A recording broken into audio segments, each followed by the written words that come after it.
Good evening, you're watching Primetime News on TV1. Comprehensive, credible and current. I'm Thinal Tilakaratna. And I'm Umitra Bekon. Let's take a look at your headlines for tonight.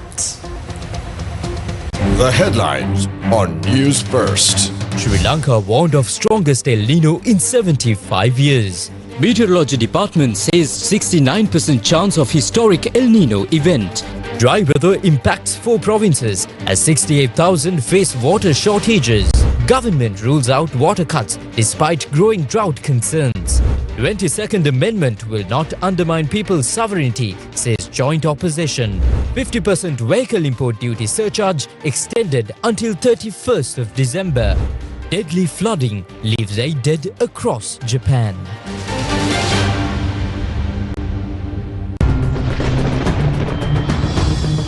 Weather first.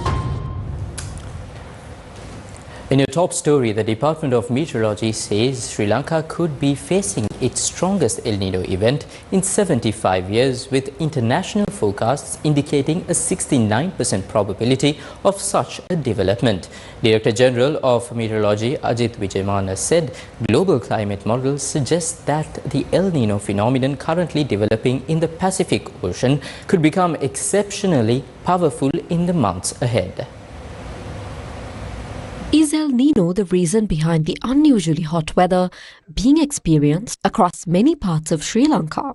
Apart from the southwestern region, many parts of the island are currently experiencing dry and hot weather conditions.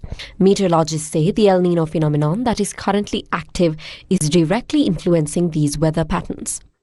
The last time Sri Lanka experienced a major impact from El Nino was in 2016. During that event, sea surface temperatures in the Central Pacific Ocean, one of the key indicators used to measure El Nino strength, reached a peak of 2.76 degrees Celsius above average in November 2016.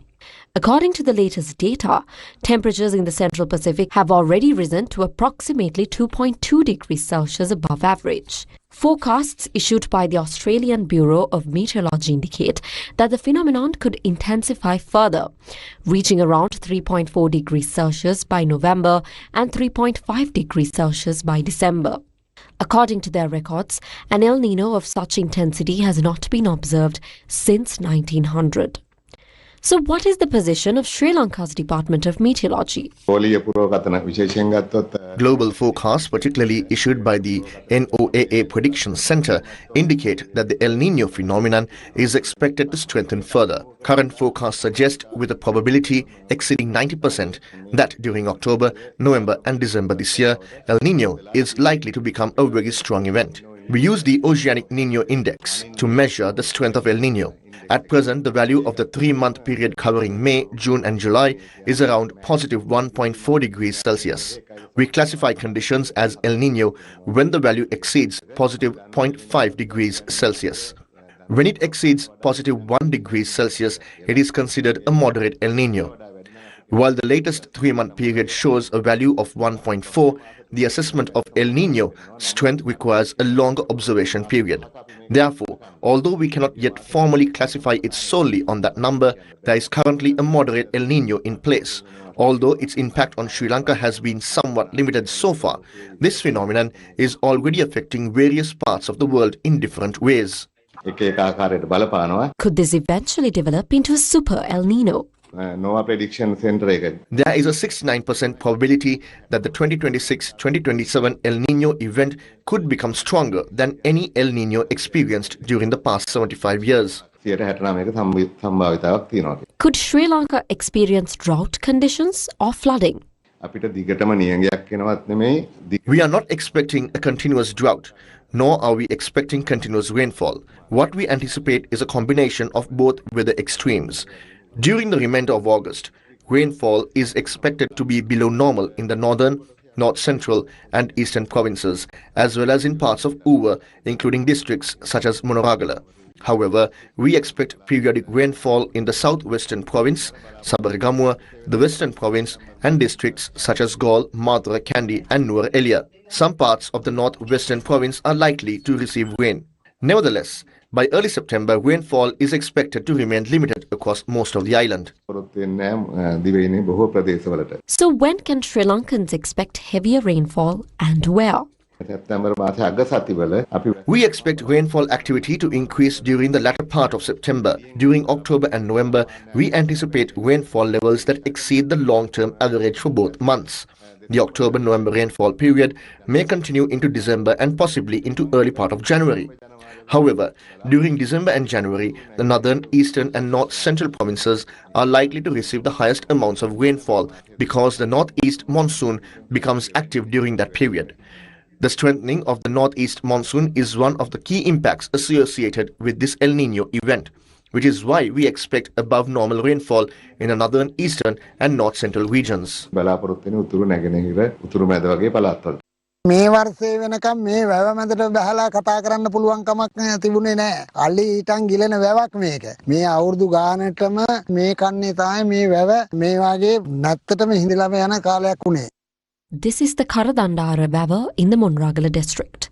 Covering approximately 300 acres, the Vawa supports more than 1,000 farming families.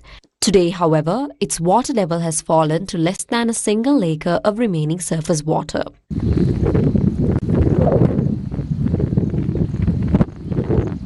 More than 68,000 people have already been affected by the ongoing dry weather conditions. According to the Disaster Management Centre, the highest number of affected people are in the Monragala district. That figure currently stands at 31,647. Like the Karadandara Vawa, a number of other tanks, including Kutiyagala Janapada Mahavawa, Karakula Gaspitiya Dambekiula, Kappa Ara, Siembala Gaspitiya and Makandala have also dried up. තව බොහොම ප්‍රමාණයයි වතුර තියෙන්නේ. තව සතියක් දෙකක් තුනක් යනකොට සතෙකුටවත් බොන්න වතුර නැති වෙනවා. දැන් අවුරුදු 34 පස්සේ තමයි මෙහෙම හිඳිලා තියෙන්නේ. මෙහෙම දැන් මාස 5ක් 6ක් විතර වැස්සක් ආවෙම නැහැ. The dry weather has also had a severe impact on the Ampara district. According to Disaster Management Centre data, 7,372 people from 2,389 families have been affected in Ampara alone. This is the current situation at the Navagiriava Reservoir in Uhana, Ampara.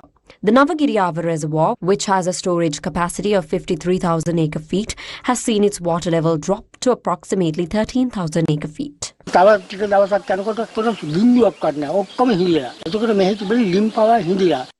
Residents in several villages in the Anuradhapura district are also facing severe hardships due to the prolonged dry weather. Reservoirs including Mihinthalaya Kong Vawa, Potana Vawa, Veruppankulama Pansal Vawa and Surukkulama are rapidly drying up, with residents saying this year's drought is considerably worse than previous years. මේ අවුරුදු 15කට විතර පස්සේ තමයි මේ වගේ නියගයක් ආවේ. සාමාන්‍ය මේ පැති වලට පායනවා ඒකට මේ සැරේ මේ නියගය දරා ගන්න අමාරුයි මනුස්සයන්ට සතුන්ට කන්න නැහැ මේ. Conditions in Capital Lava and Madhavachia are no different. Many wells and numerous small and medium scale Vawa in those areas are also drying up rapidly. සියලුම වැව් දැඩි මේ හිඳි ගොස් තියෙනවා. ආපාසිවේ බොණ්ඩ වතුර ටිකක් නැහැ. ඉතින් දැන් බලන්න ඉතින් ක්‍රමක්‍රමයෙන් හිඳිගෙන යනවා. වතුර ටැක්ටර් පාරේ ගියොත් රුපියල් 50ක් දීලා කෑන්නයක් ගන්න අපි. හරකෙකුට බොණ්ඩ වතුර ටිකක් නැහැ. Minister of Housing Dr. Susil Rana Singh has said the supply of drinking water through bowsers to communities affected by the dry weather is continuing uninterrupted. Madakalapuwa, Ampara, Monaragala සහ රත්නපුර කියන දිස්ත්‍රික්කවල certain areas in the Batiklo, Ampara, Monragala and Ratnapura districts are experiencing drinking water shortages. Through the Disaster Management Centre, arrangements have already been made to supply drinking water using bowsers. Although many small Vawas in Anuradhapura and Polonnaruwa have dried up, no major drinking water shortage has been reported there so far. We remain on standby and are prepared to take action if the situation worsens. නිරන්තර අපි සූදානමක ඉන්නවා. ඇතිවෙන තත්ත්වය සම්බන්ධයෙන් ක්‍රියාමාර්ග ගන්න. Could the ongoing dry weather lead to water cuts by the National Water Supply and Drainage Board? ජල සම්පාදන මණ්ඩලයේ At present, there has been no significant reduction in water levels at any source used by the National Water Supply and Drainage Board.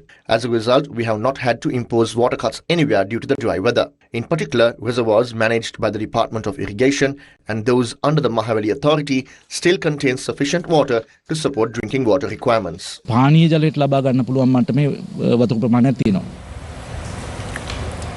Now, if you're heading out tomorrow, you might want to keep both the umbrella and a bottle of water close by. Krishan Devasega is ready to tell us why. Krishan?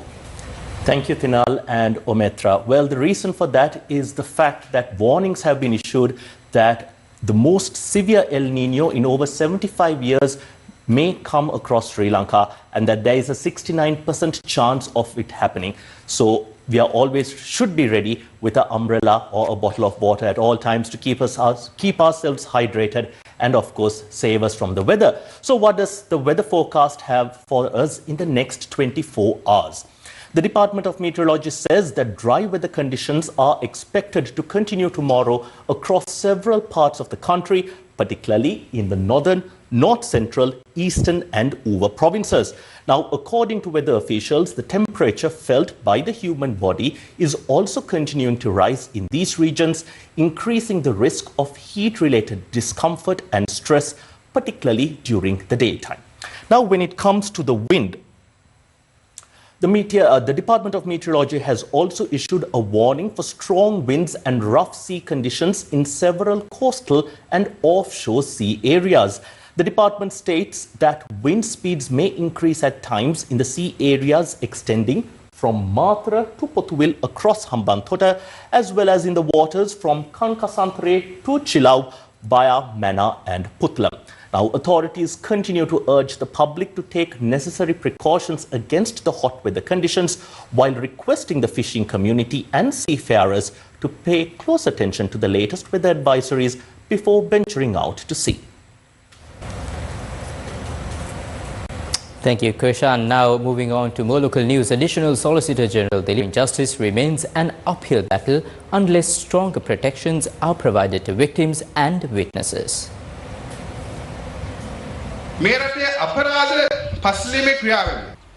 Is the criminal justice process in this country easy?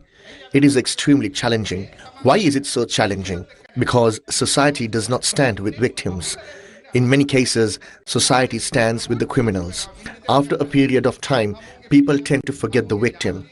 A child who has been abused, a victim whose father has been murdered, a relative who has suffered because of a crime, or a young girl subjected to abuse by a neighbor may be called upon to appear before the High Court 5 or 6 years later to give evidence. Some arrive with only their mothers, while others come without even informing their husbands or family members. Yet they still come forward courageously and speak the truth. At the same time, look at those who are accused of committing these crimes. Look at how confidently they arrive. Victims are forced to come in fear. That should not be the case. If victims were properly protected throughout the process, the situation would be different. As a state, we must ask ourselves what kind of protection we are providing to victims. Do we check on the welfare of a child abuse victim before that child comes to court to testify? Do we ensure that such a victim feels safe enough to speak openly before the authorities? These are important questions that we must address. Therefore, while strengthening the law is important, we must also strengthen the entire criminal justice process unconditionally. The system must provide confidence, protection and support to victims. The law should never operate according to wealth, influence or any other form of power. It must function only according to the principles enshrined in the law and within the framework of justice. Additional Solicitor General Dilip Piris made these remarks while attending the launch of Nirisa Niti Katandara, a publication authored by Roshini Desanayaka, Additional Secretary to the Ministry of Public Administration. The joint opposition says the proposed 22nd constitutional amendment will not have any adverse impact on the sovereignty of the people or the fundamental structure of the constitution. The position was outlined in a statement issued by the joint opposition regarding the draft 22nd constitutional amendment. According to the statement, various defeated politicians, political party activists and organizations have alleged that the proposed 22nd constitutional amendment could negatively affect the sovereignty of the people and the independence of the judiciary. The statement further notes that President Andrakumara Desanayaka has pledged to ensure that the law is enforced against individuals involved in corruption, fraud and irregularities, and where existing laws are insufficient, to introduce the necessary legal provisions to enable action to be taken against them. The joint opposition also stated that that it is prepared to extend its full support towards the introduction of laws and legal provisions required to take action against individuals involved in corruption and fraud, in line with the public mandate received by the government.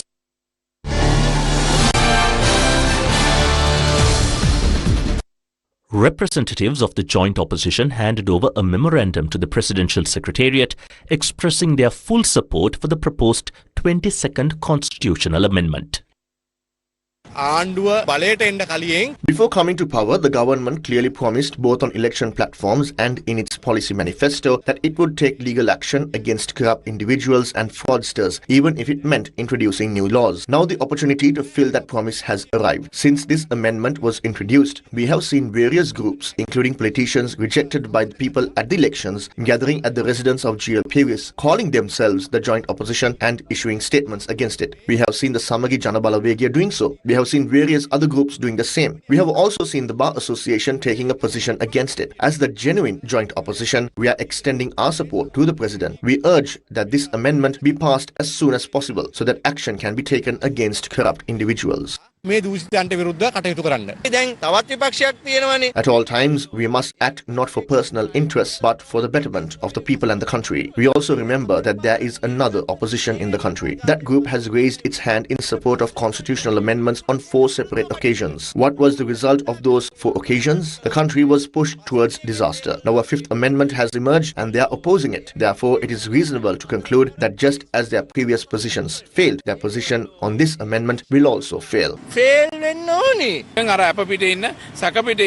appear to be united and around protecting those who are out on bail, under investigation or facing legal action. We witnessed yesterday how the President responded courageously when questions were raised regarding the 22nd Amendment and the lawyers opposing it. That is how decisions should be made.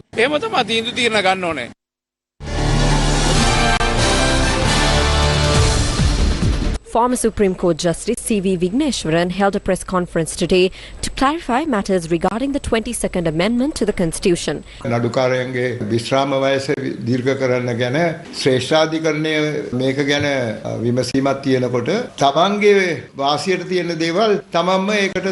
Regarding extending the retirement age of judges, when there is an inquiry regarding this before the Supreme Court, it is said that it is wrong for them to decide on something that works to their own benefit.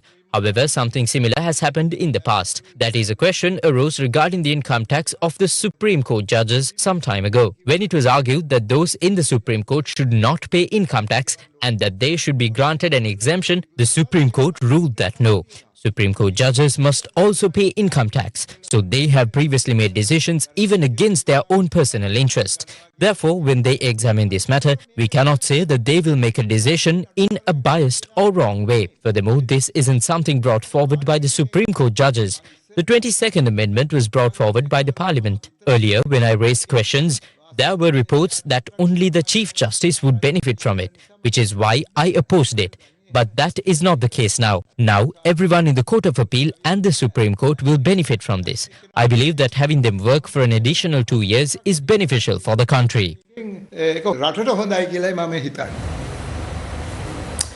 As Sri Lanka seeks to showcase its true value to the world, few treasures contribute more profoundly than its extraordinary natural heritage. Yet while nature continues to gift the island with wonders found nowhere else on earth, a silent destruction is unfolding in Trincomalee, threatening one of its most remarkable creations. To uncover the truth behind what some describe as a large-scale environmental tragedy, Newsfirst's Manoj Buddhika delved deep into a sea of information, investigating the devastation of a natural wonder that has long stood as a symbol of Sri Lanka's ecological wealth. This is a special report.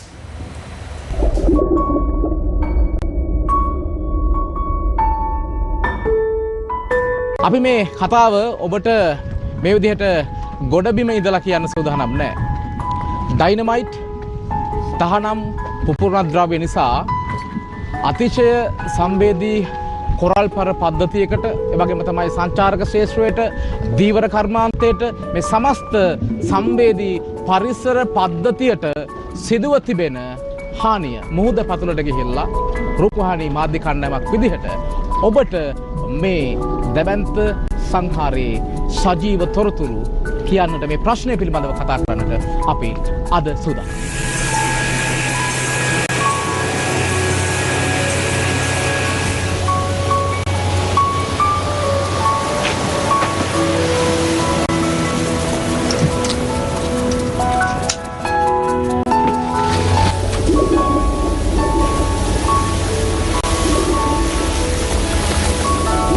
A coral reef may look like a rock, but it is not. A reef is a living ecosystem built slowly over generations by tiny coral animals. Some corals grow only a few millimeters each year.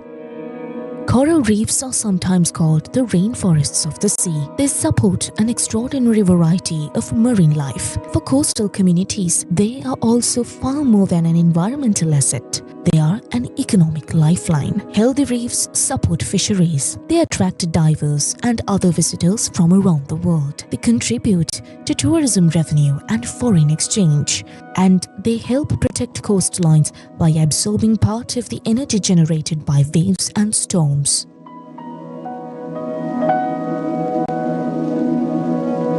For international divers, Sri Lanka's reefs are a destination. For local communities, they are home. I've been diving for almost 30 years now, all over the world. I'm happy to be diving now in Sri Lanka. We've been here for almost a week, diving 2 or 3 times a day. I've had the opportunity to dive in many countries. This is my 10th country, and particularly I'm privileged to be in Trincomalee. My experience was very special. You have a treasure here. You have something that many would like to have, and you have here. I think that the diversity of the fauna and the coral is unique, and it's a treasure that has been passed from generation to generation. But what happens when that treasure is repeatedly blasted apart? That explosion may last only seconds. Its consequences can last for generations. This is dynamite fishing. The objective is simple: stun or kill fish with an underwater blast. But the destruction is anything but simple. Fish, eggs, larvae, invertebrates, and other marine organisms can be killed indiscriminately. Coral colonies can be broken apart. The 3-dimensional structure of a reef can collapse. And once that structure disappears, the habitat that supported generations of marine life disappears with it. This is therefore not simply a story about coral. It is a story about food security. It is a story about fishermen. It is a story about tourism. It is a story about coastal protection. And ultimately, it is a story about whether Sri Lanka can protect one of its greatest natural assets before it is too late. තව අවුරුදු 10ක් යනකොට coral කියන දෙයක් ත්‍රිපුරාමලයාවට අපිට දකින්නවත් ලැබෙන්නේ නැහැ. ආලුවෙක් නැහැ, නිකන් මැරිච්ච කොරල් රීෆ් එකක්. කවුරුත් ඒම දෙයක් බලන්න ඉන්නේ නැහනේ. අපේ ලංකාවේ ආර්ථිකයට දෙන මේ ඩොලර් යූරෝ ගෙනත් දෙන ඒ ආර්ථිකය කියන එක සම්පූර්ණයෙන්ම නැතුව යනවා. The question is whether we are willing to protect them. The laws exist. The danger is whether they are being effectively enforced. The danger is whether they are being effectively enforced. වනසත්ව වෘක්ෂලතා ආරක්ෂා කිරීමේ ආඥාපන වගේම ජීවන හා ජලජ සම්පත් පනතේ ප්‍රතිපාදන අනුව එක්කෝ ශාකයක් විනාශ කිරීම සඳහා පුපුරන ද්‍රව්‍යයක් පාවිච්චි කිරීම ඉදරා තහනම් වෙනවා. 52ේම තියෙන විශේෂත්වයක් තමයි මේ පුපුරන ද්‍රව්‍යතා සතුන් මරණ අවස්ථාවකදී හෝ ඒ සඳහා පුපුරන ද්‍රව්‍ය ගෙනියන අවස්ථාවකදී හෝ පරින්තුවක් නොමැතිව ඒ අවස්ථාවේදී අත්අඩංගුවට ගන්න පුළුවන්. Sri Lanka is an island nation. Our identity, our economy, and our future are inseparable from the ocean that surrounds us, the Sea of Sri Lanka. Yet, beneath these waves, a living ecosystem is being destroyed in silence. A coral reef does not recover at the speed at which it can be destroyed. An explosion takes only seconds. A reef may need decades to rebuild, and some losses may never be fully recovered. This is not merely the destruction of coral, it is the destruction of life, livelihoods, and vital part of the Sea of Sri Lanka, a marine heritage that belongs not only to us, but to generations to come. Newsfirst මේ අනාවරණය සිදු කරන්නේ මේ ස්වභාව සම්පත රැක ගැනීමේ වගකීම නැවත නැවතත් මතක් කරන්නට. නිව්ස්ෆර්ස්ට් වෙනුවෙන් මම මනෝජ් පුද්දික ලක්මුවන් වර්ණකුල සූරිය සමග ත්‍රිකුණාමලය මුහුදු තීරයේ සිට. A clay vessel unearthed near the northeastern entrance to the outer city of Polonnaruwa was opened this afternoon under the supervision of officials from the Department of Archaeology for further investigation.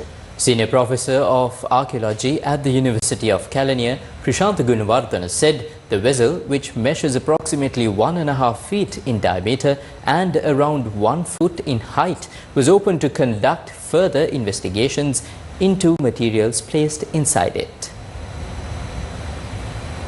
The University of Kelaniya and Australia's La Trobe University recently commenced joint archaeological research excavations and surveys aimed at uncovering information about the urbanization of the Polonnaruwa kingdom and the factors that led to its decline. The excavation is being supported by the Department of Archaeology, the Central Cultural Fund, the University of Jaffna and the Postgraduate Institute of Archaeology at the University of Kelaniya.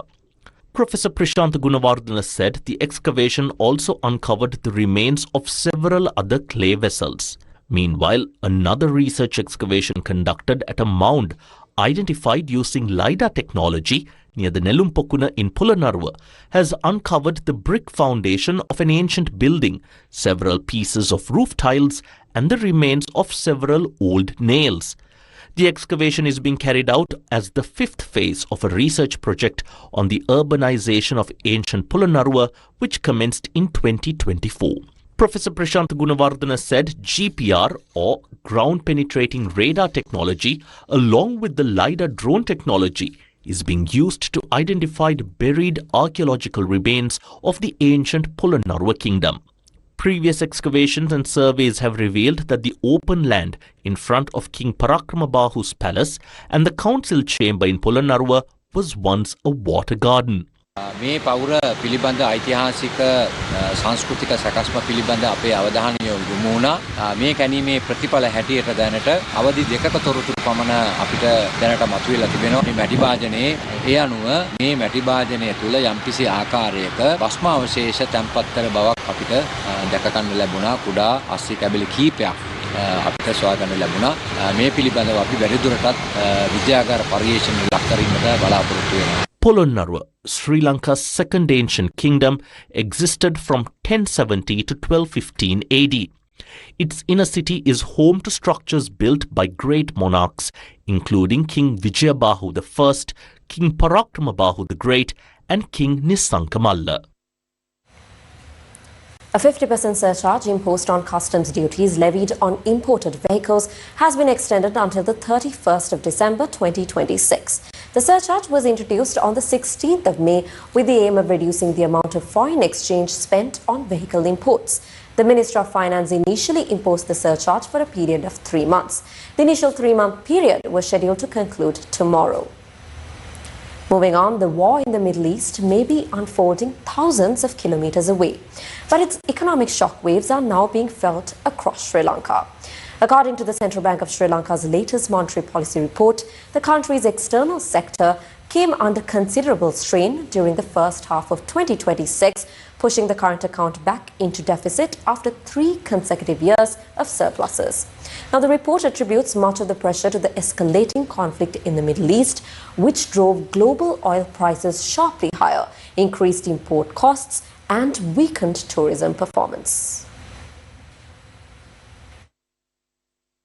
The current account recorded a deficit of $245 million during the first 6 months of 2026, largely due to the widening merchandise trade deficit. Sri Lanka's import expenditure climbed to $12.4 billion, significantly outpacing export earnings of $6.9 billion. As a result, the trade deficit widened to $5.5 billion during the period. Fuel emerged as one of the biggest contributors to the rising import bill. The central bank noted that expenditure on fuel imports surged by 58.8% year-on-year to $3.2 billion, accounting for approximately 25.6% of the country's total import expenditure. The increase was directly linked to the spike in global oil prices triggered by instability in the Middle East. Vehicle imports also played a significant role in widening the deficit. Sri Lanka spent approximately $1.3 billion on personal and commercial vehicle imports during the first half of 2026. In response, the government imposed a temporary 50% surcharge on customs import duty for motor vehicles, while the central bank tightened loan-to-value limits on vehicle financing and raised policy rates to curb demand. The report indicates that these measures have already begun to slow vehicle imports, with expenditure declining in June. Tourism, another key foreign exchange earner, also felt the impact of the conflict. Earnings from tourism declined by 11.8% year-on-year to $1.5 billion during the first 6 months of the year, largely due to a reduction in tourist arrivals linked to the ongoing instability in the Middle East. However, one bright spot emerged amid the challenges. Workers' remittances recorded strong growth, increasing 23.2% year-on-year to $4.6 billion by June 2026, providing a much-needed cushion for the external sector and helping offset part of the pressure caused by higher imports and weaker tourism earnings. Despite these challenges, Sri Lanka's overall macroeconomic performance has remained resilient. The economy expanded by 5.1% in the first quarter of 2026, extending the recovery momentum seen over the previous 2 years. The report also highlights the strength of public finances. Government revenue increased significantly during the first 5 months of 2026, enabling the country to maintain a strong fiscal position. Most notably, Sri Lanka recorded a primary surplus of 1,131.2 billion rupees during the period, while the overall budget balance posted a surplus of 197.3 billion rupees. Meanwhile, gross official reserves, which had climbed to $7.3 billion by February 2026, moderated to around $6.5 billion by the end of June 2026 due to foreign debt servicing obligations. Even so, reserve levels continued to benefit from IMF inflows and ongoing foreign exchange purchases by the central bank. Shiran Basik, a major drug trafficker who was hiding in Dubai, has been deported and arrested upon arrival in the country. He has been handed over to the Colombo Central Crime Investigation Bureau for further investigations. And moving on, Pakistan's 79th Independence Day celebration in Colombo was focused on the future, one built on stronger trade, investment, tourism and people-to-people ties with Sri Lanka. Here's a look. The High Commission of Pakistan in Colombo, together with the Pakistani community in Sri Lanka, marked the 79th Independence Day of Pakistan with a ceremony that celebrated national pride, resilience and the deepening relationship between Pakistan and Sri Lanka. The event began at the High Commission premises with the hoisting of Pakistan's national flag by retired Major General High Commissioner Dr. Nayar Nazir, accompanied by the national anthem and messages from the President and Prime Minister of Pakistan. Addressing the gathering, High Commissioner Dr. Nayar Nazir paid tribute to Pakistan's founding leader, Quaid-e-Azam Muhammad Ali Jinnah and Allama Muhammad Iqbal, while reflecting on the country's progress over nearly 8 decades in areas such as the economy, sports, defense and information technology. He also expressed appreciation to the government and people of Sri Lanka for their continued friendship and hospitality, noting that relations between the two countries continue to expand across a range of sectors. While expressing our resolve to protect Pakistan's sovereignty, we as a peaceful nation reiterate our belief in the principles of peaceful coexistence and resolving the regional and global issues through dialogue and diplomacy.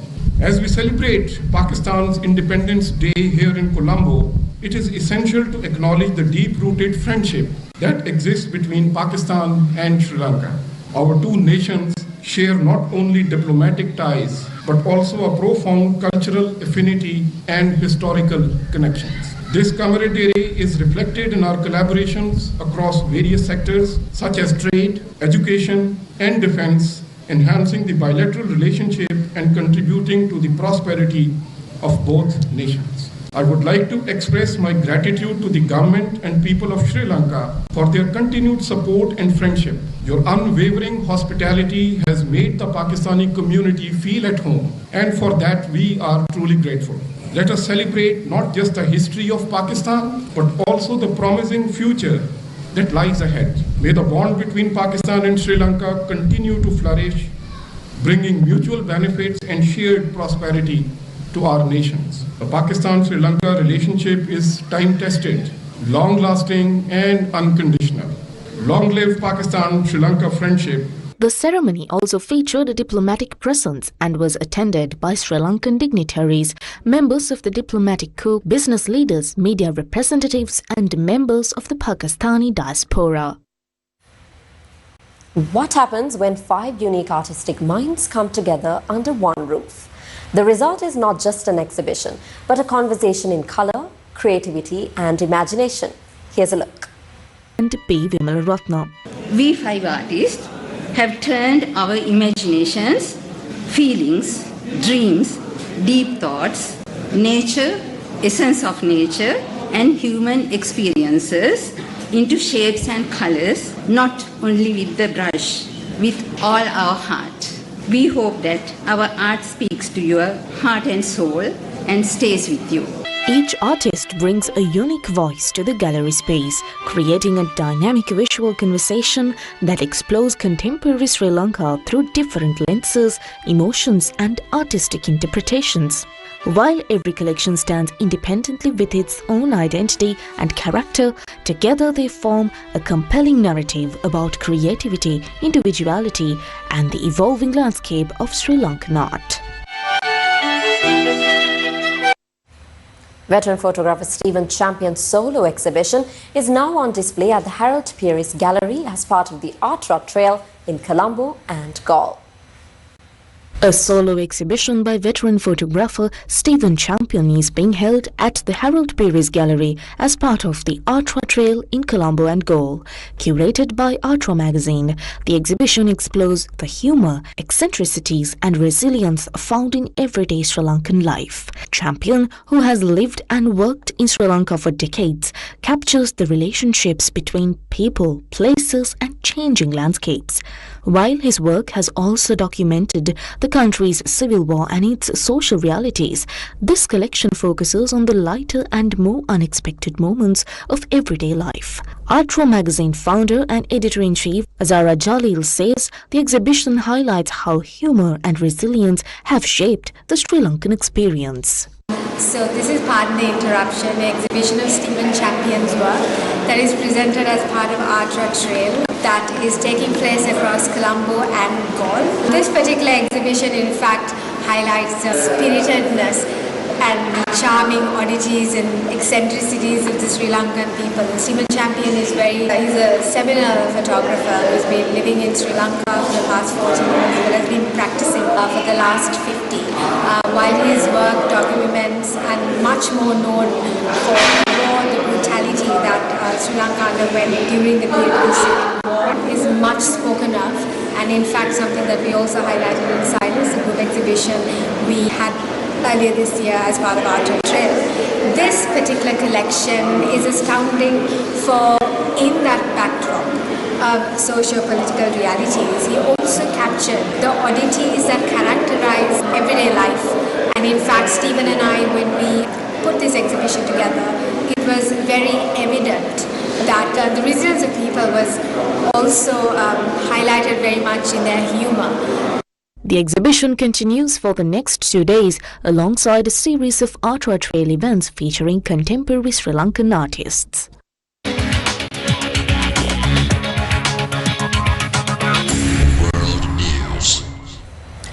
Record-breaking rainfall flooded cities east of Tokyo overnight as the deluge subsided. Japan downgraded its most severe heavy rain warning. Steven Machado has more on this story. Yes, thank you, Mitra. Thank you, Tinal. Now, when we come to this story, the Chiba prefecture in Japan has experienced record amounts of rain through early Friday. Now, 8 people have so far been confirmed dead. Weather officials say that further downpours are possible and are urging caution. The Japan Meteorological Agency had earlier issued a level 5 emergency warning for heavy rain and landslides in parts of Chiba Prefecture. This is the highest level on JMA's scale of 1 to 5. But the agency has since changed it to level 4 or lower. Weather officials are urging people to remain on alert for possible landslides, floods in low-lying areas and swollen rivers. This is not only the case in Chiba, but also throughout the Kanto region, including Tokyo.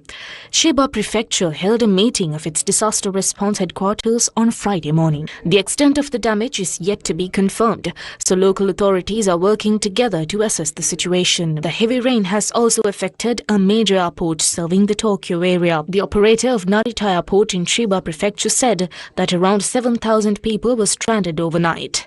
Train and bus services were suspended. Tokyo Electric Power Company said that as of 2 p.m. on Friday, about 20,000 households in Chiba, Ibaraki and Tochigi prefectures were without power. Nigel Farage has comfortably won a special election that he triggered, meaning he will remain as a member of parliament after a contest that all other major British parties boycotted, leaving his main opposition as a comedian dressed as a trash can.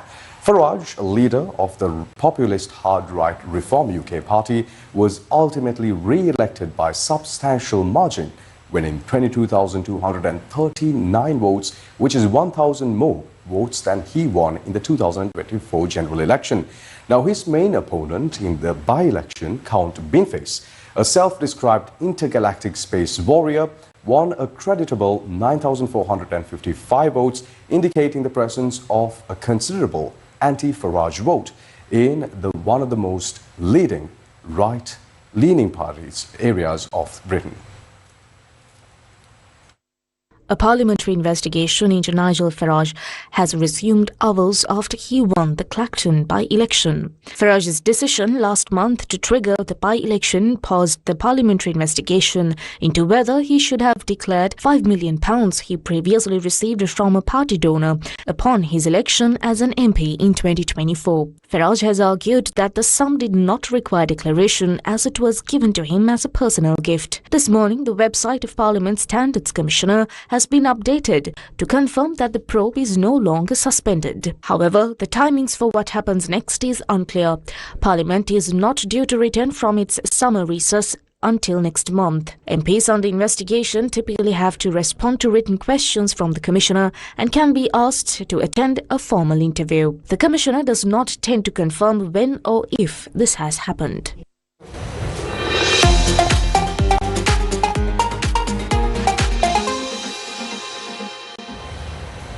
Up next is your update on sports. We now turn to Krishan, who is ready to bring us sports news for the day. Thank you once again. Well, we start off with cricket, where the 50th Test match between Sri Lanka and India at the Galle International Cricket Stadium is all ready and set to begin tomorrow. Sri Lanka has won 27 out of the 49 matches they have played at the Galle International Cricket Stadium. The Indian team has only won 2 out of the 5 matches they have played there. The team captains appeared before the media alongside the tournament's championship trophy. Since a lot of current players have played here, I think we will have a good match backed by that experience. Dikwalla had to step out of the test squad because Kusal Mendis came in at number 7. When playing in Galle, the most essential thing is for the keeper to have the best glove work. As the person with the best glove work, Dikwalla came forward significantly at that time. There is currently no bowler in Sri Lanka who can replace Lahiru Kumara. Therefore, this pitch is a bit different, as we thought it will be a good wicket for the batters. Way we've been, progressing in the past 1 year has been very pleasing to see in my perspective, and I think we are taking all the right steps in the right direction. And obviously, the main goal is to play the World Test Championship final, which is next year, and we have got about 9 tests, and I think we have to win around 6 or 7 to be able to have a good chance at qualifying. So in terms of that, I think this is a very important series for us, and we have had the right kind of preparation leading up to the series. And from cricket, we switch to athletics. Now, the ICA International Marathon is set to take place in December this year, and it was officially announced in Colombo recently. The Indian Cultural Association has officially announced the third edition of the ICA International Marathon, set to take place in Colombo on the 13th of December 2026, bringing together athletes, fitness enthusiasts, corporate teams and international participants for what is expected to be one of Sri Lanka's most significant road running events of the year. Building on the success of its previous editions, the event will feature 3 race categories designed to welcome participants of all ages and abilities: the 21.1 kilometer half marathon, the 10 kilometer challenges run and the 5 kilometer family run. Funds generated through the previous edition supported a nationwide clean water initiative that provided 54 reverse osmosis water filtration systems to underprivileged schools and orphanages across Sri Lanka. The filtration units were formally handed over to Mathisha Jaitilaka, Commissioner of the Department of Probation and Child Care Services, with supply technicians tasked with overseeing installation and ensuring long-term operational reliability. For the third consecutive year, organizers will continue their organ donation awareness campaign. The event is supported by the Ministry of Sports, the Ministry of Tourism and the High Commission of India. And that's a wrap of Primetime News for tonight. Thank you for watching. Good night.